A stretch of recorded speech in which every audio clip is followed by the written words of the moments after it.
إله إلا الله لا إله إلا الله لا إله إلا الله ما لنا رب سوى لا إله إلا الله لا إله إلا الله لا إله إلا الله ما لنا رب سوى. Bismillahirrahmanirrahim. Assalamualaikum warahmatullahi wabarakatuh.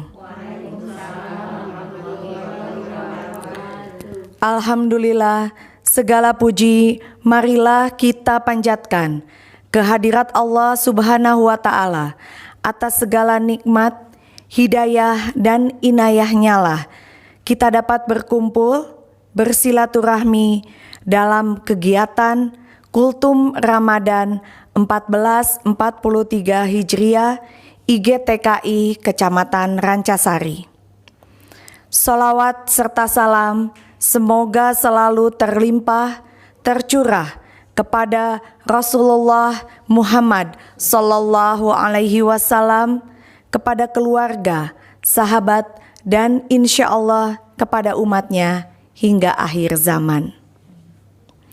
Terima kasih saya ucapkan atas kehadiran ibu-ibu pada kesempatan hari ini dalam mengikuti acara kajian Ramadan. Untuk mengawali kegiatan hari ini, marilah kita bersama-sama mengucapkan basmalah. Bismillahirrahmanirrahim.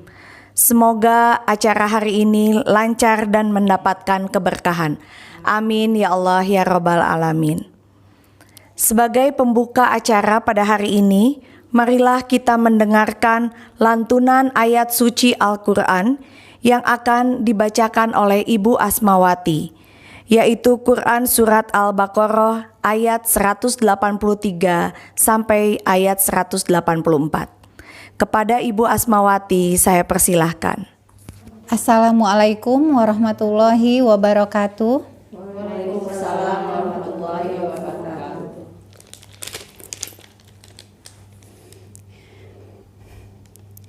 A'udzu billahi minasyaitonir rajim. Bismillahirrahmanirrahim. Ya ayyuhalladzina amanu kutiba alaikumus siyamu kama kutiba alal ladzina min qablikum kutiba alal ladzina min qablikum la'allakum tattaqun.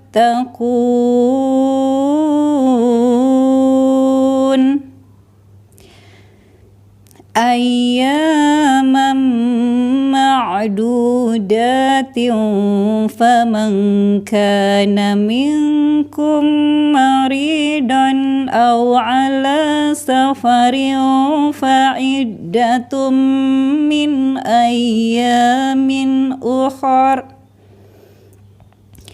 wa 'alal ladzina yutiqunahu fidyatun ta'amu miskinin faman tatawwa'a khairan fahuwa khairul lah wa antasumu khairul lakum in kuntum ta'lamun.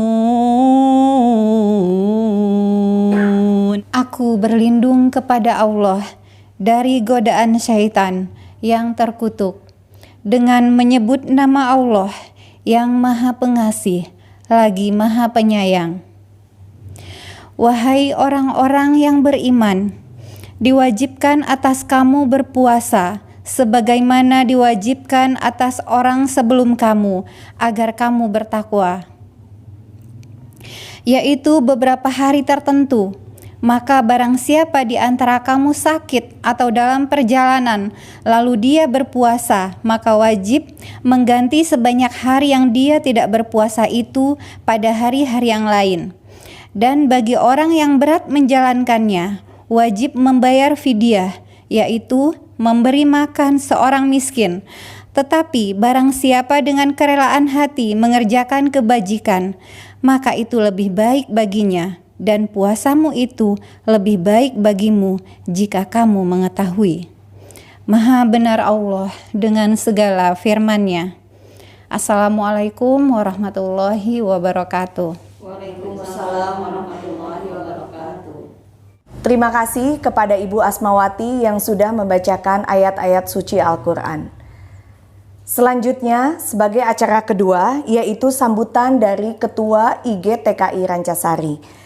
Kepada Ibu Haja Eni Rohaini MPD, saya persilahkan. Bismillahirrahmanirrahim. Assalamualaikum warahmatullahi wabarakatuh. Alhamdulillahirabbil alamin. Wa bihi nasta'inu ala umuri dunya waddin. Wassalatu wassalamu ala asrofil anbiya wal mursalin. Wa ala alihi washabihi ajmain. Asyhadu an la ilaha illallah wa asyhadu anna Muhammadar Rasulullah. Sebelumnya, marilah kita panjatkan puji syukur kehadirat Allah Subhanahu wa taala. Salawat dan salam kita limpahkan kepada junjungan kita Nabi Muhammad sallallahu alaihi wasallam, karena atas rahmat, hidayah dan karunia-Nya kita semua dapat berkumpul bersama-sama di tempat ini dalam keadaan sehat walafiat, panjang umur. Mudah-mudahan Allah selalu melindungi kita semua. Amin, amin, ya rabbal alamin. Sebelumnya saya ucapkan terima kasih kepada teman-teman yang sudah pada hadir di tempat ini dalam rangka memperingati bulan suci Ramadan atau kultum Ramadan menjelang buka puasa dan juga Ramadan ceria. Semoga teman-teman diberkahi oleh Allah Subhanahu wa taala. Langkah teman-teman dari rumah menuju ke tempat ini dijadikan sebagai amal soleh. Amin, amin, ya rabbal alamin. Dan tak lupa juga kami ucapkan terima kasih kepada keluarga besar TK Al-Biruni Arya Graha yang telah memfasilitasi kegiatan acara hari ini, baik kepada Ibu Ros selaku kepala sekolahnya, kemudian ke Bapak Ustadz Zainal, dan juga kepada ibu gurunya Ibu Iis yang telah membantu kegiatan ini. Sebelumnya, acara kegiatan hari ini yaitu bertujuan untuk menyambut kemuliaan dan keberkahan di bulan suci Ramadan ini. Dan juga kita harapkan dalam menjalankan puasa di bulan Ramadan ini membuat kita lebih bersemangat untuk beribadah pada Allah Subhanahu wa taala. Marilah kita jadikan bulan Ramadan ini sebagai wadah untuk saling berbagi dan saling peduli terhadap satu sama lainnya, dan juga melatih diri kita untuk selalu ingat kepada Allah Subhanahu wa taala. Baik teman-teman semuanya yang saya cintai dan saya banggakan, pada hari ini saya selaku Ketua IGTKI Kecamatan Rancasari mengucapkan terima kasih kepada semua pihak yang telah membantu menyelenggarakannya acara kegiatan hari ini.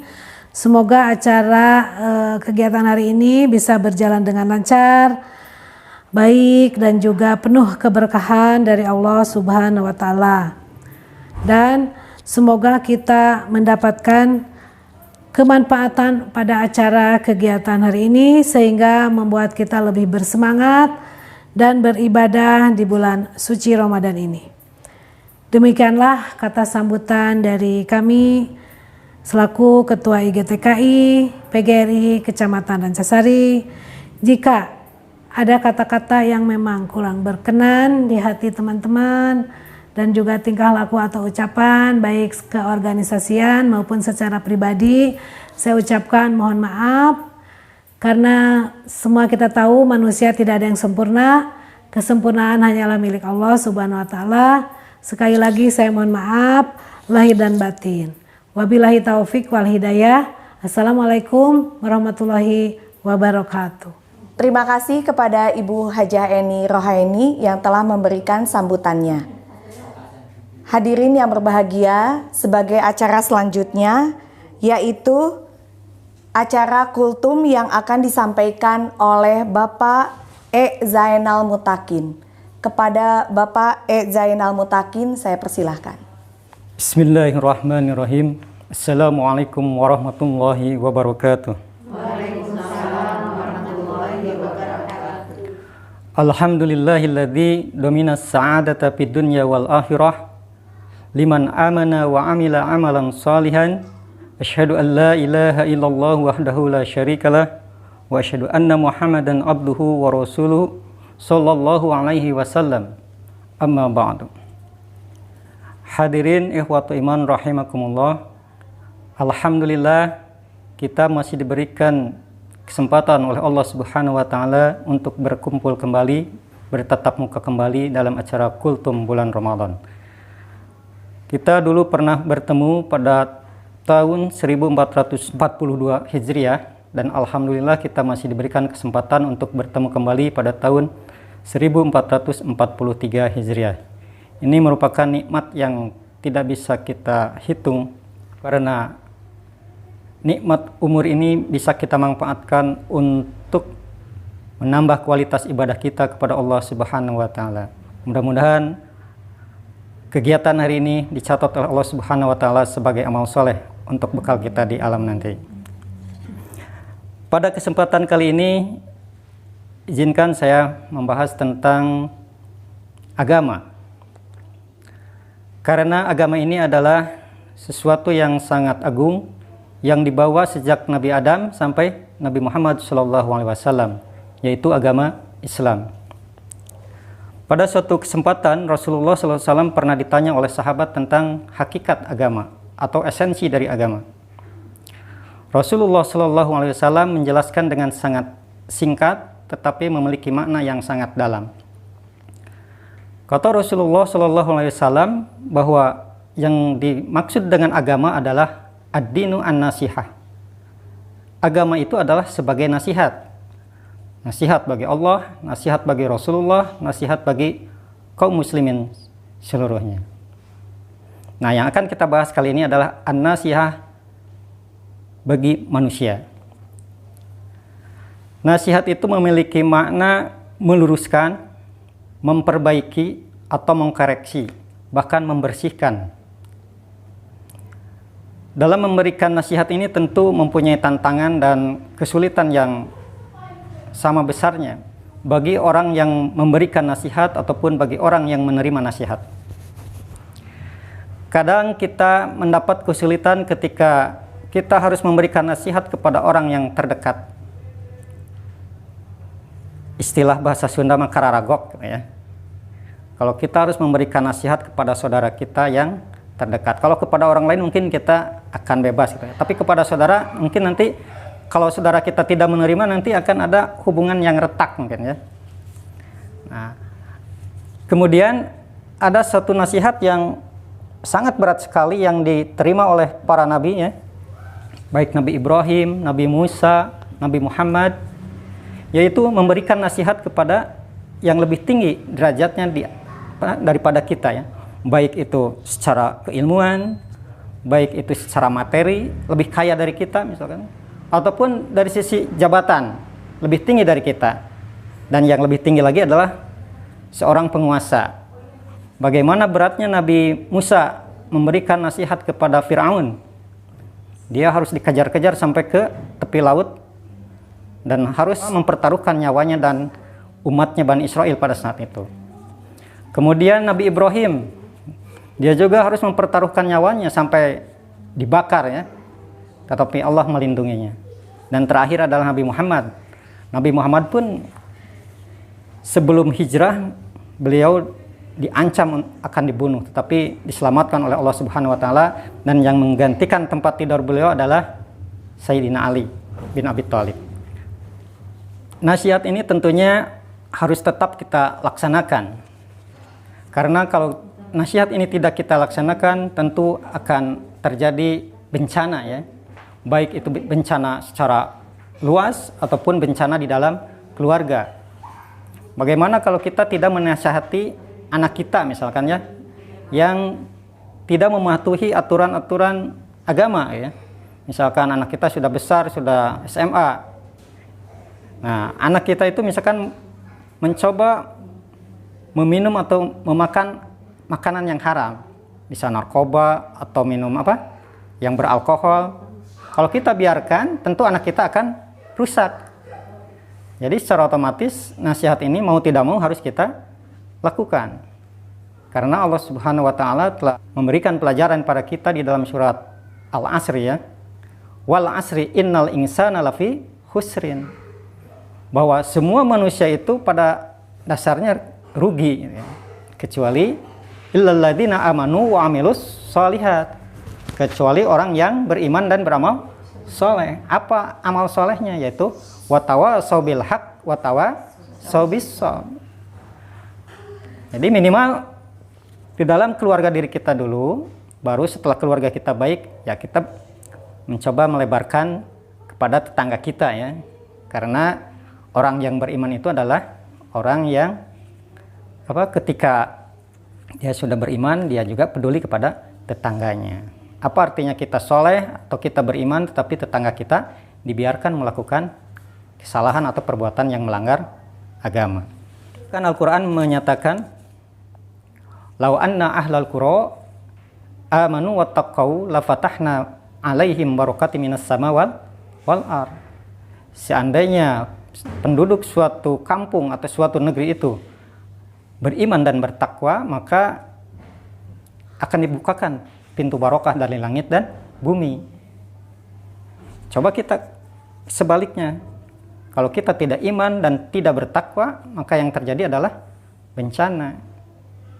Bahkan kalau kita baca surat Yunus ya, bencana itu akan ditimpakan kepada manusia yang melanggar nasihat-nasihat agama itu pada saat manusia itu sedang enak-enak tidur, ya, seperti gempa ya, pada saat mereka lengah gitu. Kemudian pada saat mereka sedang bermain, yaitu waktu pagi ya, waktu mau bekerja, itu terjadi tsunami di Aceh itu pada waktu mau berangkat bekerja. Nah itu semua sudah Allah beritahukan di dalam Al-Quran. Makanya kita harus kembali kepada ad-din, agama sebagai nasihat. Baik itu untuk nasihat memperbaiki akidah kita ataupun untuk memperbaiki amal kita dan ibadah kita kepada Allah Subhanahu wa taala. Sebagai ilustrasi atau sebagai gambaran bagi kita dalam menjalani kehidupan sehari-hari, saya akan mencoba flashback kembali kepada sejarah kekhalifahan di Andalusia ya. Pada saat itu Islam pernah jaya selama 7 abad, 700 tahun lamanya. Nah ini adalah khalifah yang terakhir kalau nggak salah ya, yaitu Abdurrahman An-Nasir. Abdurrahman An-Nasir III. Dan kebetulan pada saat itu pula ada seorang ulama yang masyhur, yaitu Syekh Al-Mundir As-Sa'ad. Beliau adalah seorang ulama yang sangat terkenal pada zamannya. Pada saat itu Syekh Abdurrahman An-Nasir ini adalah seorang khalifah yang sangat sibuk dengan pekerjaannya, seperti digambarkan di dalam surat Asy-Syu'ara ya, sebagaimana kaum Nabi Hud. Pada saat itu Raja An-Nasr atau Khalifah An-Nasr ini sedang sibuk-sibuknya membangun semua infrastruktur di Andalusia ya, di Cordoba. Semua sarana ekonomi dibangun, sarana ibadah dan segala macamnya dibangun oleh Abdurrahman An-Nasr.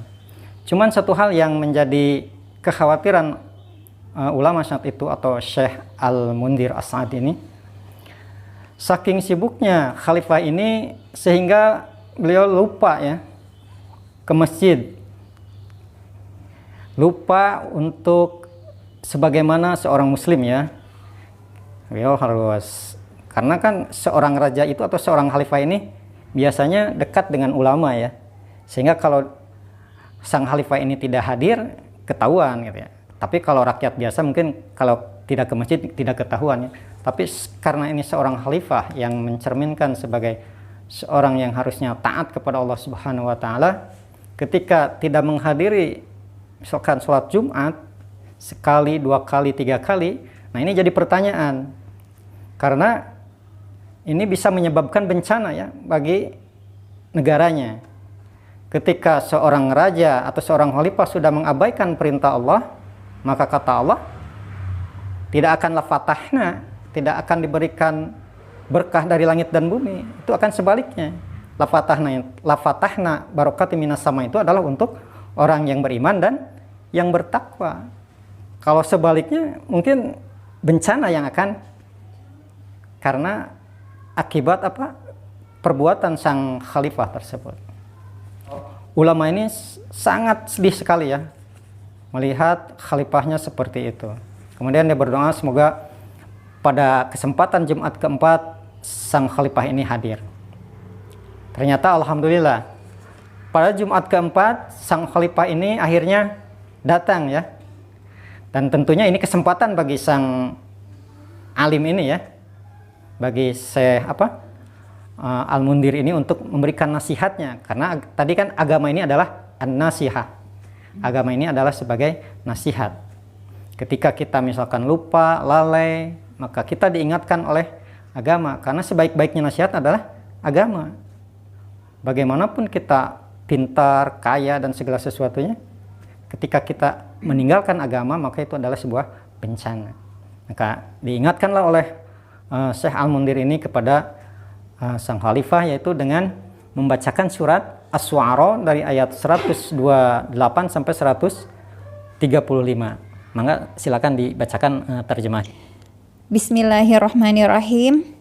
Apakah kamu mendirikan istana-istana pada setiap tanah yang tinggi untuk kemegahan tanpa ditempati? Dan kamu membuat benteng-benteng dengan harapan kamu hidup kekal? Dan apabila kamu menyiksa, maka kamu lakukan secara kejam dan bengis. Maka bertakwalah kepada Allah dan taatlah kepadaku. Dan tetaplah kamu bertakwa kepadanya yang telah menganugerahkan kepadamu apa yang kamu ketahui. Dia Allah telah menganugerahkan kepadamu hewan ternak dan anak-anak, dan kebun-kebun dan mata air. Sesungguhnya aku takut kamu akan ditimpa azab pada hari yang besar. Setelah Syekh Al-Mundir ini memberikan ceramah dan nasihatnya pada Jumat keempat kepada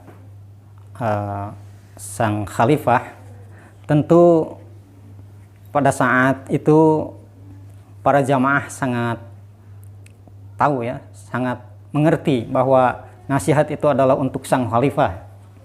Karena sang khalifah ini kan sudah 3 kali berturut-turut tidak melaksanakan sholat Jumat. Dan itu bisa menyebabkan bencana bagi masyarakat pada saat itu. Dan setelah itu sang khalifah pun pulang ya, setelah si Syekh itu memberikan nasihatnya. Kemudian setelah di istananya, sang khalifah ini bertanya kepada anaknya, yaitu Al-Hakam, "Wahai anakku, bagaimana pendapatmu tentang ceramah tadi ya, si Syekh tadi?" Nah, mungkin kita juga akan merasakan ya, bagaimana lumrahnya atau fitrahnya manusia ya, ketika dinasihati, padahal saat itu adalah seorang khalifah, presiden mungkin saatnya ya. Ketika ada seorang ulama menasihati seorang presiden, dan nasihatnya itu tidak tanggung-tanggung, langsung ya, mengena ya. Nah, tentu sang anak akan memberikan jawaban yang sama seperti yang kita bayangkan ya. Anaknya ini, siapa si Al-Hakam ini, memberikan jawaban kepada ayahnya. "Ayah, ini ulama ini sangat berbahaya untuk keberlangsungan kekuasaan kita. Dan ini bisa fitnah ya, ujaran kebencian. Nah, sekarang kan radikal gitu ya. Nah, pada zaman dulu juga sudah ada bahwa orang-orang yang memberikan nasihat, orang-orang yang memberikan masukan, orang-orang yang memberikan kritikan kepada penguasa, ya seperti itu. Jadi kita kalau kita baca sejarah, mungkin kita nggak akan heran dengan situasi yang kita rasakan saat ini. Nah, tapi aneh, jawaban sang khalifah sangat itu tidak mengiyakan jawaban anaknya. Tidak, oh bagus gitu, tidak.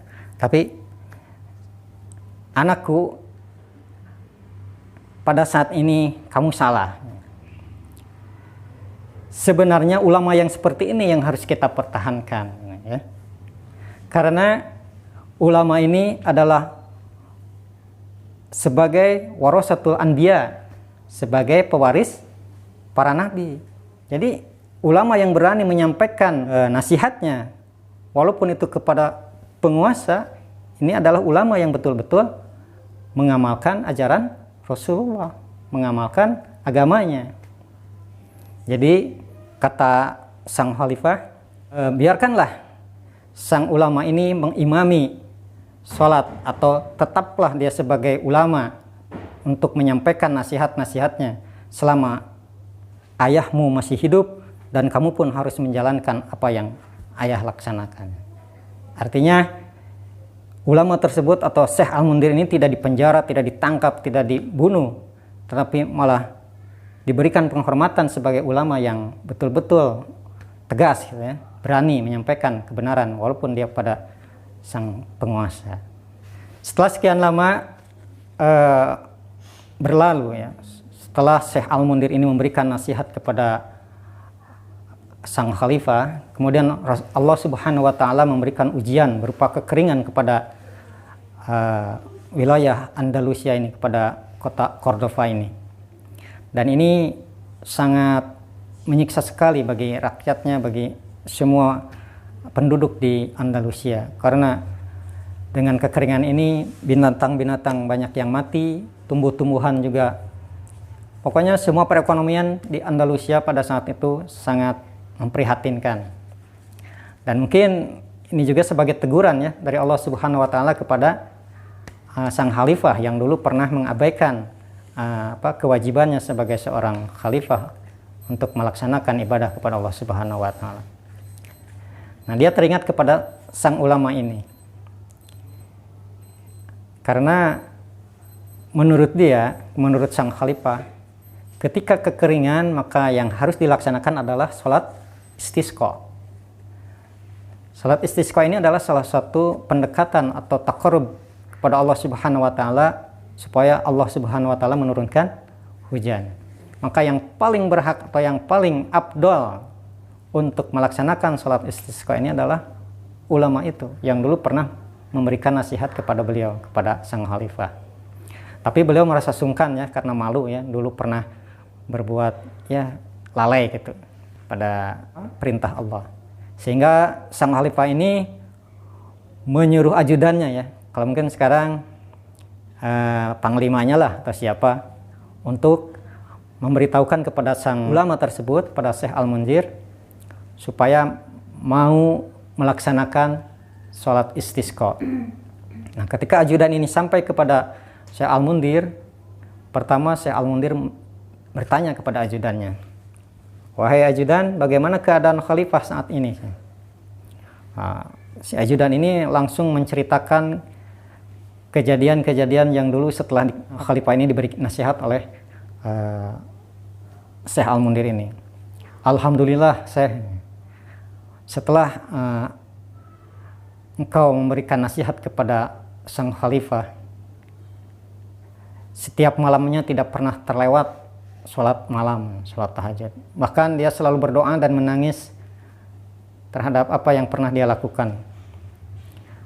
Kemudian setelah mendengar keadaan khalifah yang istilahnya sekarang sudah bertobat mungkin, ya, maka Syekh Al-Mundhir pun menerima tawaran untuk melaksanakan sholat istisqa itu.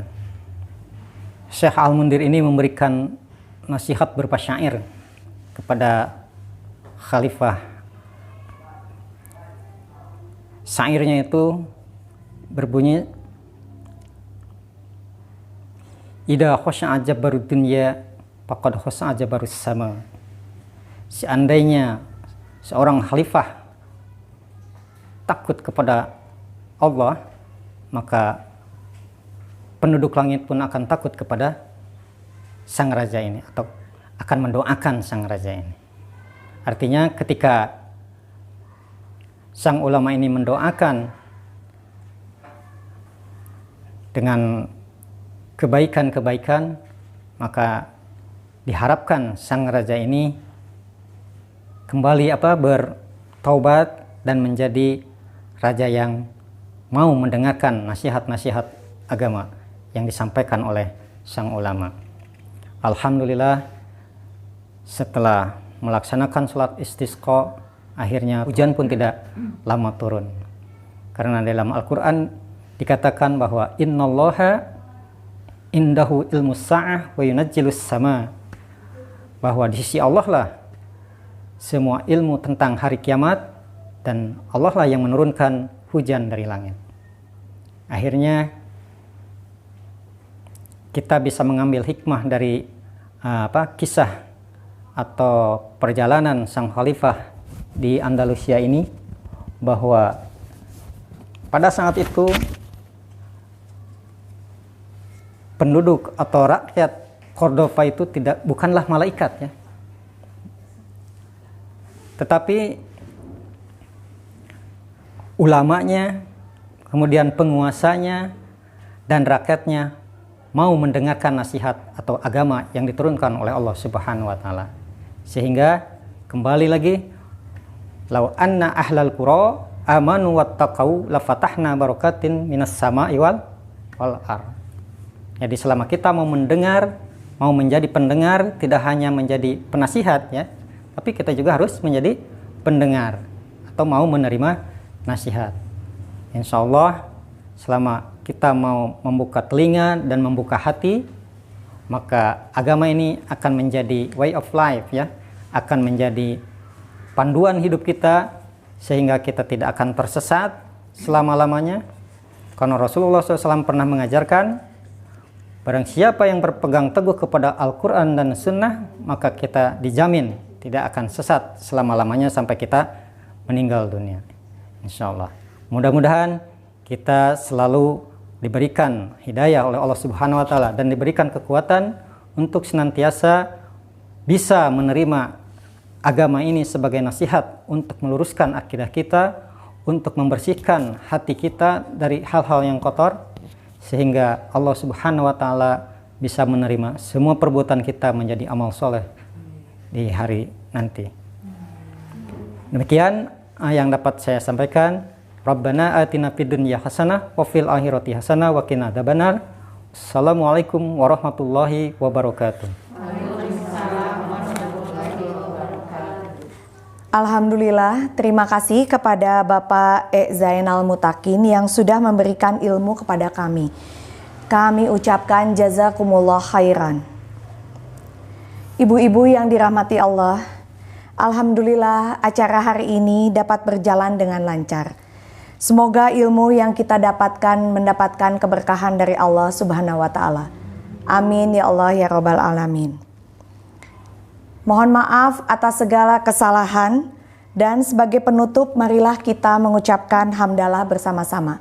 Alhamdulillahirabbil alamin. Wabillahi taufik wal hidayah. Wassalamualaikum warahmatullahi wabarakatuh.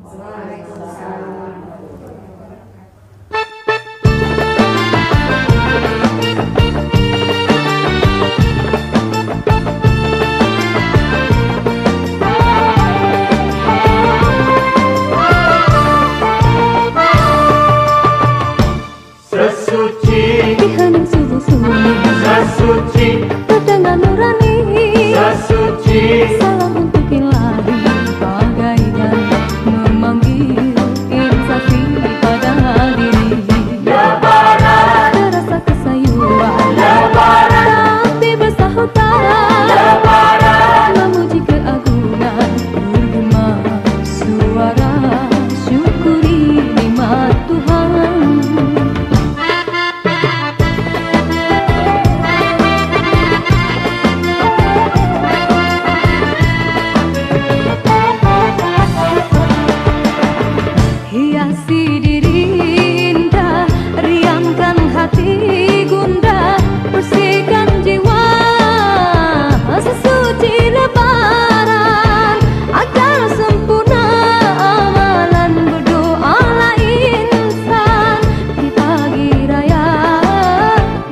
semoga saya ampun dosa.